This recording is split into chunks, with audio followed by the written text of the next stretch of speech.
ناظرین، حضرت ابن عباس رضی اللہ تعالی عنہ فرماتے ہیں کہ حضور نبی اکرم صلی اللہ علیہ وسلم اس دنیا میں تشریف لائے تو آپ کی آنول نال کٹی ہوئی تھی۔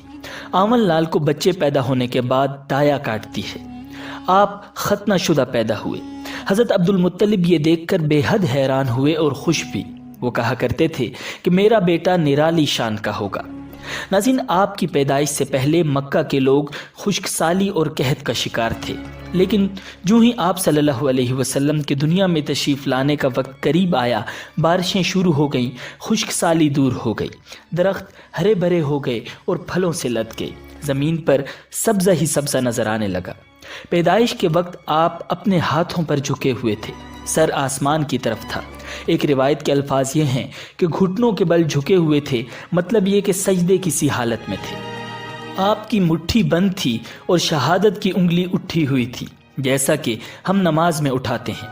حضور نبی اکرم صلی اللہ علیہ وسلم فرماتے ہیں، جب میری والدہ نے مجھے جنم دیا تو ان سے ایک نور نکلا، اس نور سے شام کے محلات جگمگا اٹھے۔ آپ صلی اللہ علیہ وسلم کی والدہ سیدہ آمنہ رضی اللہ تعالی عنہا فرماتی ہیں کہ محمد صلی اللہ علیہ وسلم کی پیدائش کے وقت ظاہر ہونے والے نور کی روشنی میں مجھے بصرہ میں چلنے والے اونٹوں کی گردنیں تک نظر آئیں۔ علامہ سہلی رحمہ اللہ نے لکھا ہے کہ جب آپ پیدا ہوئے تو آپ نے اللہ کی تعریف کی۔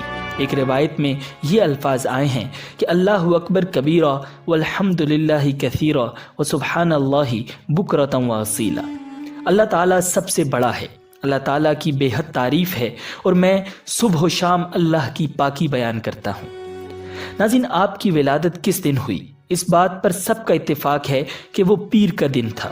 آپ صبح فجر طلوع ہونے کے وقت دنیا میں تشریف لائے۔ تاریخ پیدائش کے سلسلے میں بہت سے قول ہیں۔ ایک روایت کے مطابق 12 ربیع الاول کو پیدا ہوئے، ایک روایت 8 ربیع الاول کی ہے، ایک روایت 2 ربیع الاول کی ہے۔ اس سلسلے میں اور بھی بہت سی روایات ہیں۔ زیادہ تر مورخین کا خیال ہے کہ آپ 8 ربیع الاول کو پیدا ہوئے۔ تقویم کے طریقہ کے حساب سے جب تاریخ نکالی گئی تو 9 ربیع الاول نکلی۔ مطلب یہ کہ اس بارے میں بالکل صحیح بات کسی کو معلوم نہیں۔ اس پر سب کا اتفاق ہے کہ مہینہ ربیع الاول کا تھا اور دن پیر کا۔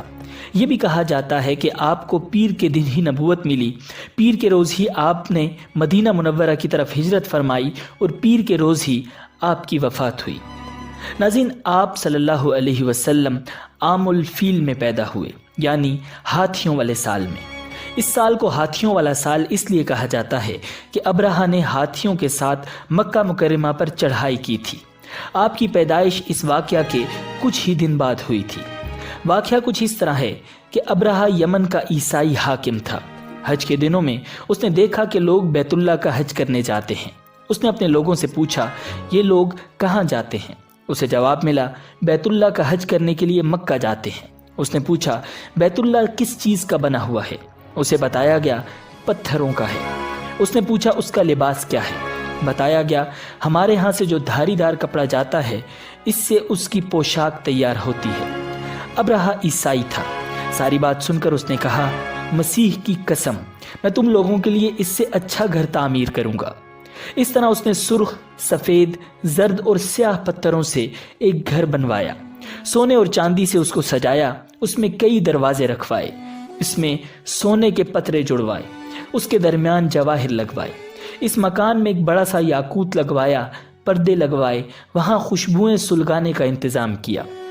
اس کی دیواروں پر اس قدر مشک ملایا جاتا تھا کہ وہ سیاہ رنگ کی ہو گئیں، یہاں تک کہ جواہر بھی نظر نہیں آتے تھے۔ پھر لوگوں سے کہا، اب تمہیں بیت اللہ کا حج کرنے کے لیے مکہ جانے کی ضرورت نہیں رہی، میں نے یہی تمہارے لیے بیت اللہ بنوا دیا ہے، لہٰذا اب تم اس کا طواف کیا کرو۔ اس طرح کچھ قبائل کئی سال تک اس کا حج کرتے رہے، اس میں اعتکاف کرتے رہے، حج والے مناسک بھی یہی ادا کرتے رہے۔ ناظرین، عرب کے ایک شخص نفیل خشمی سے یہ بات برداشت نہ ہو سکی۔ وہ اس مصنوعی خانہ کعبہ کے خلاف دل ہی دل میں کڑتا رہا۔ آخر اس نے دل میں ٹھان لی کہ وہ ابرہہ کی اس عمارت کو گندا کر کے چھوڑے گا۔ پھر ایک رات اس نے چوری چھپے بہت سی گندگی اس میں ڈال دی۔ ابرہہ کو معلوم ہوا تو سخت غضبناک ہوا، کہنے لگا، یہ کارروائی کسی عرب نے اپنے کعبہ کے لیے کی ہے، میں اسے ڈھا دوں گا، اس کا ایک ایک پتھر توڑ دوں گا۔ اس نے شام و حبشہ کو یہ تفصیلات لکھ دی، اس سے درخواست کی کہ وہ اپنا ہاتھی بھیج دے۔ اس ہاتھی کا نام محمود تھا۔ یہ اس قدر بڑا تھا کہ اتنا بڑا ہاتھی روئے زمین پر دیکھنے میں نہیں آیا تھا۔ جب ہاتھی اس کے پاس پہنچ گیا تو وہ اپنی فوج لے کر نکلا اور مکہ کا رخ کیا۔ یہ لشکر جب مکہ کے قرب و جوار میں پہنچا تو ابرہہ نے فوج کو حکم دیا کہ ان لوگوں کے جانور لوٹ لیے جائیں۔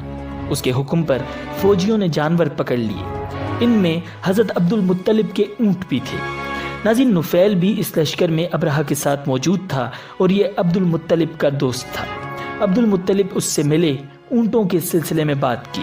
نفیل نے ابرہہ سے کہا، قریش کا سردار عبد المطلب ملنا چاہتا ہے۔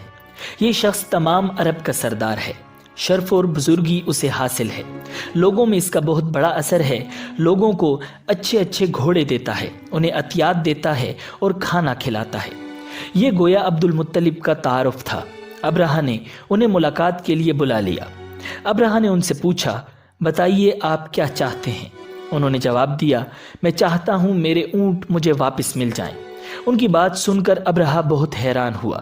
اس نے کہا، مجھے تو بتایا گیا تھا کہ آپ عرب کے سردار ہیں، بہت عزت اور بزرگی کے مالک ہیں، لیکن لگتا ہے مجھ سے غلط بیانی کی گئی ہے، کیونکہ میرا خیال تھا کہ آپ مجھ سے بیت اللہ کے بارے میں بات کریں گے جس کو میں گرانے آیا ہوں اور جس کے ساتھ آپ سب کی عزت وابستہ ہے، لیکن آپ نے تو سرے سے اس کی بات ہی نہیں کی اور اپنے اونٹوں کا رونا لے کر بیٹھ کے، یہ کیا بات ہوئی؟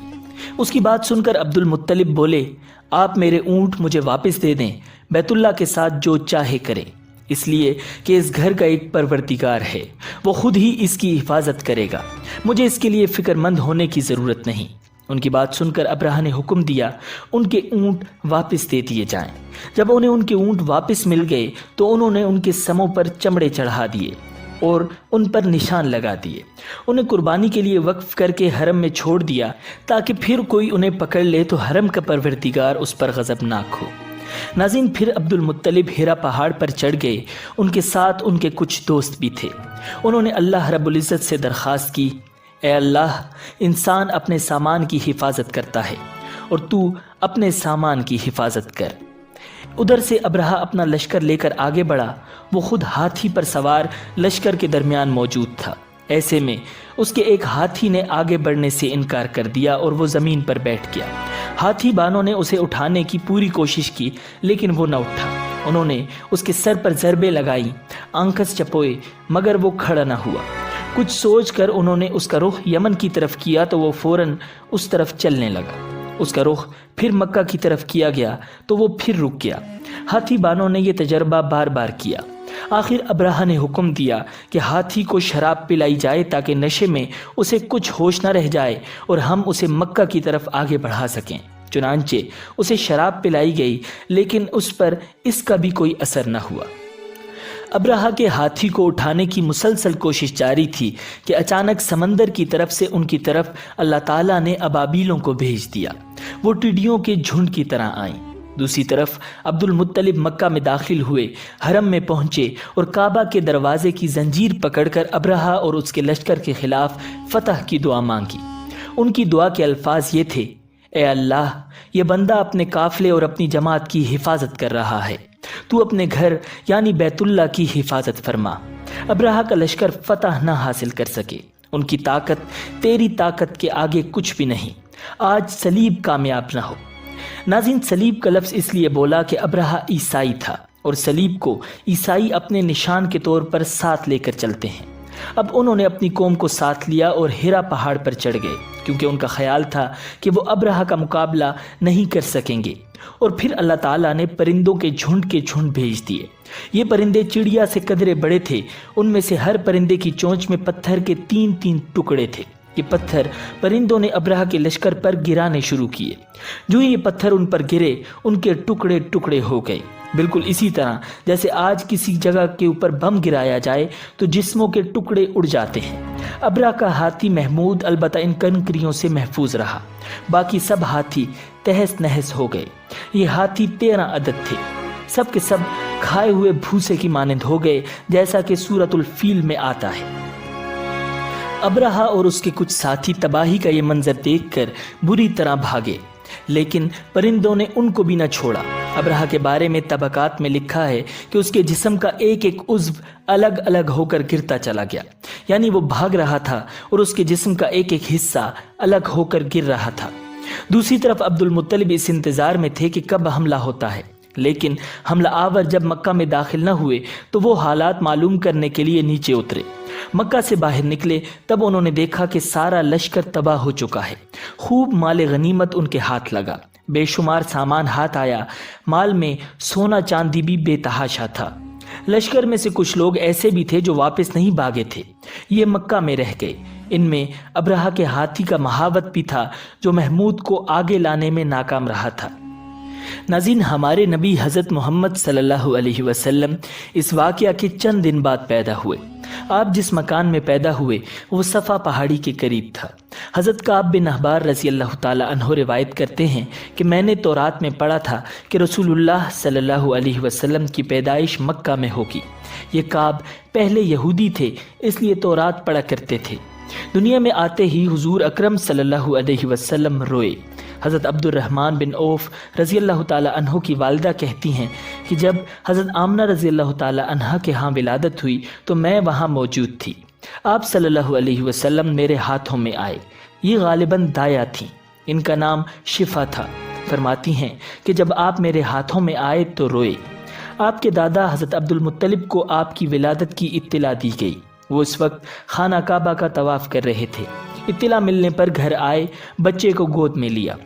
اس وقت آپ کی والدہ نے ان سے کہا، یہ بچہ بہت عجیب ہے، سجدے کی حالت میں پیدا ہوا ہے، یعنی پیدا ہوتے ہی اس نے پہلے سجدہ کیا، پھر سجدے سے سر اٹھا کر انگلی آسمان کی طرف اٹھائی۔ ناظرین، عبد المطلب نے آپ کو دیکھا، اس کے بعد آپ کو کعبہ میں لے آئے، آپ کو گود میں لیے رہے اور طواف کرتے رہے، پھر واپس لا کر حضرت آمنہ کو دیا۔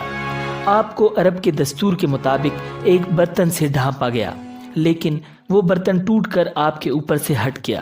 اس وقت آپ اپنا انگوٹھا چوستے نظر آئے۔ اس موقع پر شیطان بری طرح چیخا۔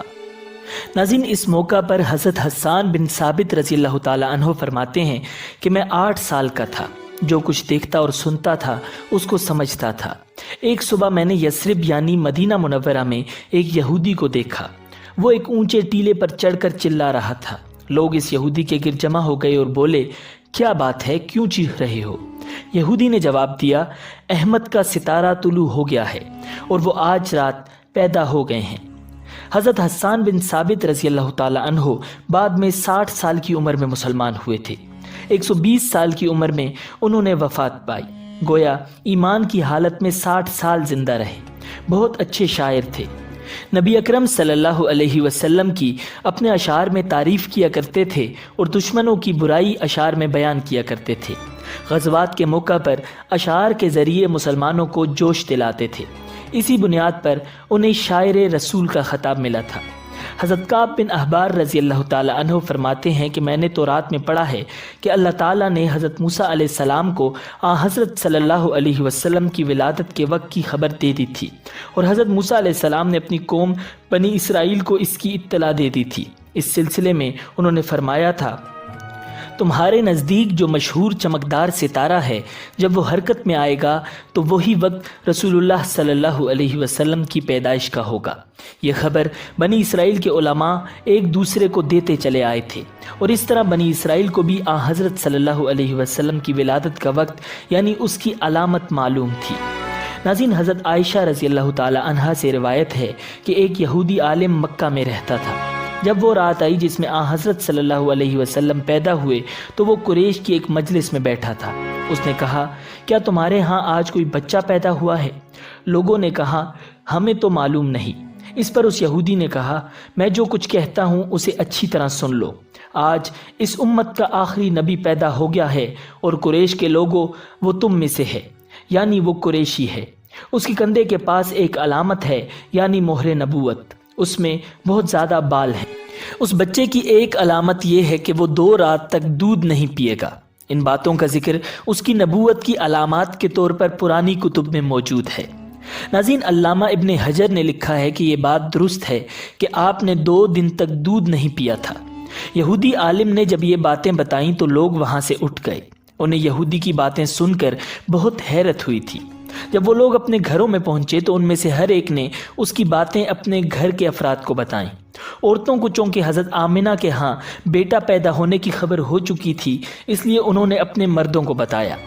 جب اس یہودی عالم کو اس بات کی خبر ہوئی کہ حضرت آمنہ کے ہاں ایک بچہ پیدا ہوا ہے تو اس نے کہا، ذرا چل کر مجھے وہ بچہ دکھاؤ۔ لوگ اسے ساتھ لیے حضرت آمنہ کے گھر کے باہر آئے، ان سے بچہ دکھانے کی درخواست کی۔ آپ نے بچے کو کپڑے سے نکال کر انہیں دے دیا۔ لوگوں نے آپ کے کندھے پر سے کپڑا ہٹایا۔ یہودی کی نظر جو ہی مہر نبوت پر پڑی، وہ فوراً بے ہوش ہو کر گر پڑا۔ اسے ہوش آیا تو لوگوں نے اس سے پوچھا، تمہیں کیا ہو گیا تھا؟ جواب میں اس نے کہا، میں اس غم سے بے ہوش ہوا تھا کہ میری قوم میں سے نبوت ختم ہو گئی ہے، اور اے قریشیو، اللہ کی قسم، یہ بچہ تم پر زبردست غلبہ حاصل کرے گا اور اس کی شہرت مشرق سے مغرب تک پھیل جائے گی۔